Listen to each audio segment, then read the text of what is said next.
Hello, everybody. This is Cliff, Broadway, Quickbeam from theonering.net. Welcome to our new podcast. We're getting ready to go here to the Falcon Theater to check out Fellowship, this excellent, very, very funny musical parody of J.R.R. Tolkien. Joel McCrary, the man behind Fellowship, director of the show. Tell me, when was the first time, Joel, that you actually read Tolkien when you were a kid?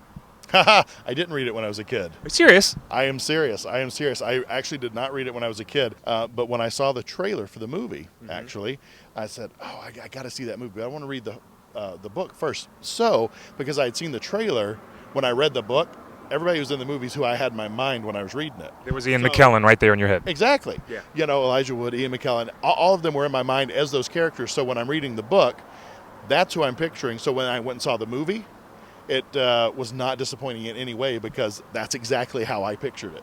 Tell me, when did you first get the first sparkling inspiration for this show? When did it first come to you?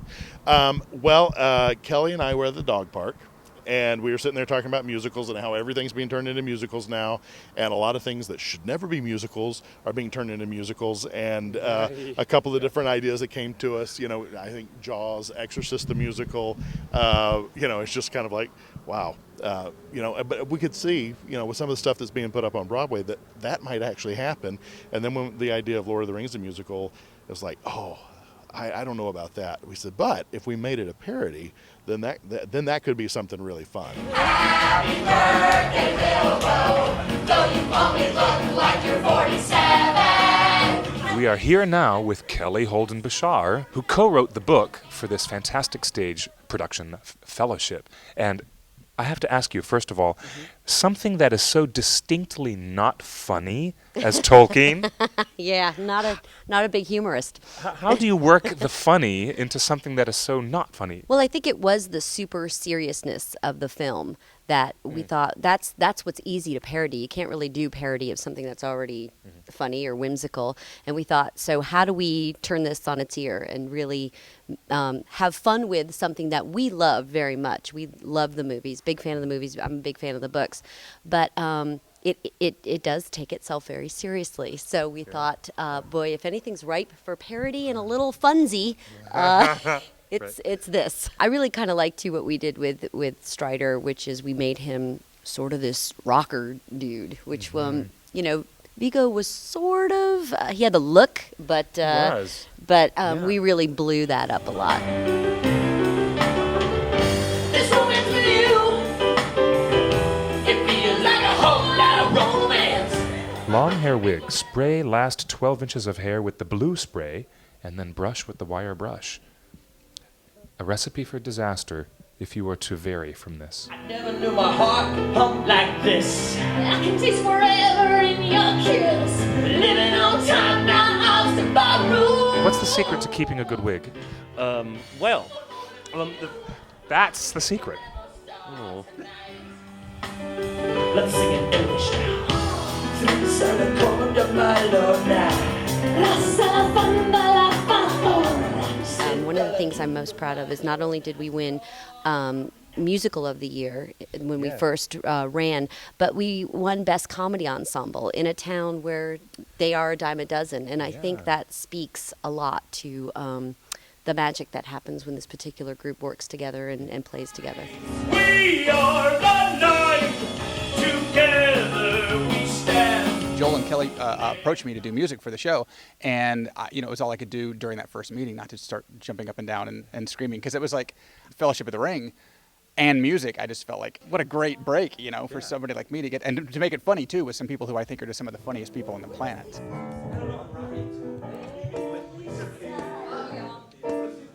What's funny is the two things that we used as a template for a lot of the show were not only Les Mis, but also the movie Galaxy Quest. We tried not necessarily to do a musical version of Lord of the Rings. We were still doing a parody. Happy birthday, Bilbo! Say goodbye to 110! How do you write a song for an ancient demon from the first age, like a Balrog?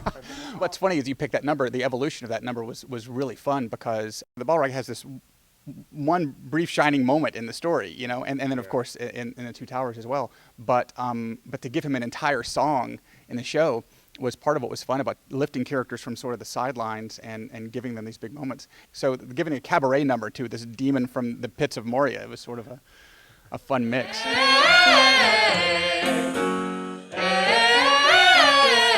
Edie Patterson, you play 2 different roles in the show. Yes. 2 main roles, Arwen and Legolas, and then I also play a crazy guy who's in The Prancing Pony. Rasala Vandarasa Varakarashafa. Because I'm tight. I can walk on snow in these, and I can also, if I send my thoughts through that shoe, I could move things. And maybe I'll find new things to smoke and get myself invited to a dwarven rave. The road may be long, days may be hard, the storm may be cold and gray. These Black Riders, they ride in style, don't they? You're so cute. Yes, you are. So cute. Corey Rouse, who is playing Frodo in this new parody, Fellowship, can you tell me, when was the first time you read Tolkien when you were a child? I was 14 years old and was actually on restriction. And because I forgot what I had done at the time, but I was sent to my room. It was supposed to be there for a week, and I started reading The Hobbit because I happened to have it there. And it got me through many a time that I was in trouble, actually, as a kid. Do the Hobbit feet bother you in any way? No, they actually fit pretty well. They slide on all right. And so, yeah, for those of you out there looking for something for a new active wear, consider Hobbit feet. Not too bad. What's your favorite song to sing in the show?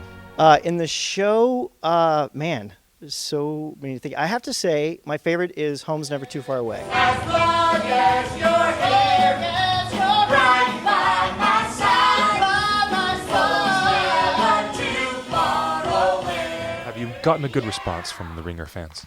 Oh, man, a great response.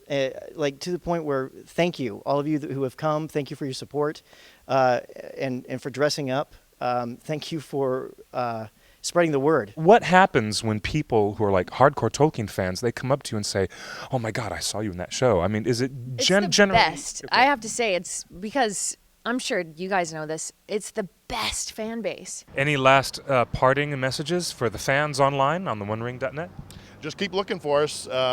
We're about to close this run, but we've got several opportunities coming up, so look for us various places across the country. You don't know where it's going to be yet, but we're in some talks here and there, and then hopefully that will lead to New York, off Broadway, maybe even Broadway. That'd be fantastic. That would be.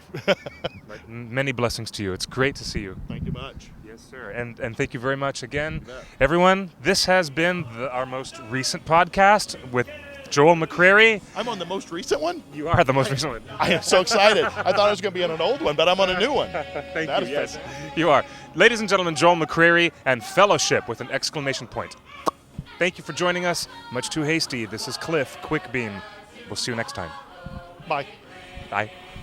The fellowship of the